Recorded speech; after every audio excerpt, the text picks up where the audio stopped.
Bonjour à toutes et à tous, et bienvenue sur la chaîne Projet Ventilo. Et aujourd'hui, on va aborder un thème qu'on n'a que trop peu abordé sur cette chaîne, l'animation japonaise. Et je commencerai par dire merci Isayama, merci WIT et MAPPA Studio. À l'heure où j'écris ces lignes, on arrive au dernier épisode de la saison 4, partie 2 de Shingeki no Kyojin. Et je tiens à préciser que j'ai pas lu le manga et que, du coup, pour cette analyse, je me reposerai donc entièrement sur l'adaptation animée. Et je précise aussi que je vais spoiler un minimum, même si forcément de par les thèmes que je vais aborder et les images que je vais utiliser pour illustrer la vidéo, il y a certaines choses qui pourraient déborder. Bien, ceci étant dit, plongeons dans l'univers sombre et macabre et absurde de Shingeki no Kyojin, ou Attack on Titan, ou l'attaque des titans, ou les géants tout nus qui mangent les jambes. On va abréger SNK, c'est plus simple. Ce que j'aimerais faire au travers de cette vidéo, c'est vous parler de la justesse et de l'intelligence de ce récit, bien plus que de la qualité du dessin et de l'animation que nous ont proposé les deux studios en charge de la version animée de cette œuvre. Et je dis bien les deux studios. Car prétendre que MAPPA a gâché l'animé simplement parce que la direction artistique a été retravaillée et que, oui, l'animation est moins fluide qu'auparavant, c'est tout simplement se voiler la face sur toutes les qualités que le studio a apportées en termes de mise en scène, de dessin et des moments qui sont de véritables bijoux d'animation. Bref, revenons sur le point que je voulais aborder dans cette vidéo. Car oui, au-delà de toutes ces qualités visuelles et sonores qui, j'en suis convaincu, sont indéniables, cette œuvre marque bien plus par son histoire et les interrogations qu'elle propose. À mon sens, se plaindre qu'un épisode entier de cette dernière saison n'est qu'une discussion autour d'un feu de camp et d'un bon ragoût, c'est ne pas avoir compris la justesse de l'histoire proposée ici.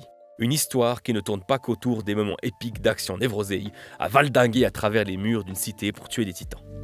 Non, car cette histoire écrite par Isayama propose bien plus.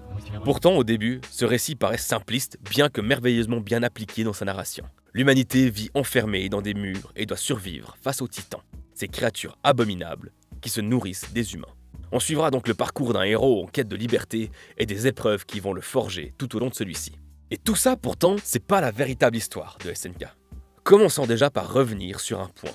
Je disais que les titans se nourrissaient des humains, et pourtant, nourrir, c'est un bien gros mot quand on sait que ces monstres ne digèrent même pas leur nourriture. En gros, ils ne se nourrissent pas du tout.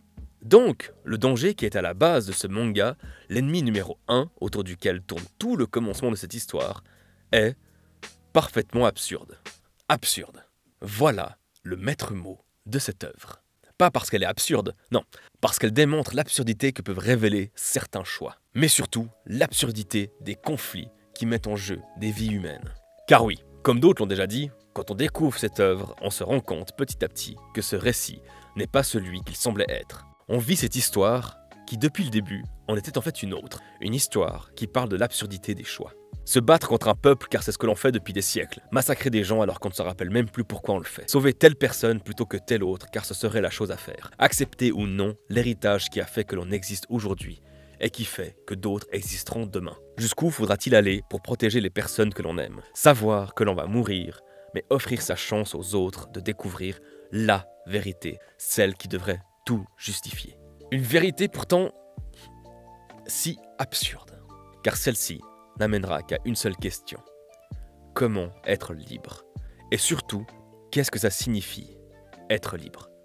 Il y a cet enfant qui a toujours rêvé de liberté, qui a toujours rêvé de voler au-delà de l'horizon, que l'on croit tout d'abord être enfermé par un mur qui empêche de voir le monde, puis enfermé par les idées héritées des ancêtres, puis enfermé par lui-même. L'être le plus libre est pourtant le plus enfermé par ses propres convictions, car c'est lui-même qui s'est dicté qui il était et qui il devait être. Et cela, bien au-delà de ce que l'on aurait pu imaginer de prime abord. Est-il le héros ou est-il l'ennemi? Qui est le héros? Qui est l'ennemi? Ces notions sont constamment bousculées dans SNK. Nous, devant notre écran ou devant ces pages, on se retrouve souvent face à cette situation. La joie de voir arriver celui que l'on craignait au départ. L'appréhension de ne pas comprendre ce que tel personnage a en tête, mais l'obligation d'espérer qu'il arrangera la situation. Si je dois tuer pour protéger les personnes que j'aime, je ferai forcément le bien, non? Au final, aucun de ces personnages n'est tout noir, ni tout blanc. Et tous agissent dans le flou d'une moralité qui leur est propre. Tous ces personnages sont faits de nuances, et vous savez à quel point j'aime la nuance. Ils sont gris et sont plongés dans les atrocités d'un monde qui veut leur faire croire que les autres sont le mal et que nous sommes le bien. Mais au final, ce n'est qu'une question de choix. À l'heure où j'écris ces lignes, je ne connais pas la fin de cette histoire, malgré qu'elle soit terminée dans son format originel. Et forcément, cette dernière partie fait débat, comme à chaque fin de ces œuvres qui ont tenu sur la durée et qui ont marqué les esprits. Et je ne doute pas que la fin en version animée fera encore plus parler d'elle. Car quand une œuvre comme celle-ci, qui se joue des codes moraux, qui ose poser des questions d'une violence extrême, qui interroge l'humanité dans ce qu'elle a de plus mauvais et de plus beau, elle ne pourra que bousculer davantage. Et peu importe le résultat final. Ce voyage au-delà des murs, ces frontières absurdes aussi bien géographiques que temporelles, aura mérité un soin tout particulier de son auteur et de toutes les équipes travaillant sur la version animée. Enfin, tout simplement, merci Isayama, merci Wit Studio et merci Mappa pour ce cadeau que vous nous avez fait. Vous avez marqué l'histoire du manga et de l'animation japonaise. Bien, merci à toutes et à tous d'avoir suivi cette vidéo jusqu'ici. J'espère qu'elle vous aura plu. Si vous avez d'autres analyses sur l'Attaque des Titans ou sur d'autres œuvres animées de manière générale ou même sur d'autres films, n'hésitez pas à le dire dans les commentaires. Comme vous le savez, j'essaie de répondre plus ou moins à tout le monde. Dans tous les cas, on se retrouve tout bientôt pour de nouvelles aventures cinématographiques.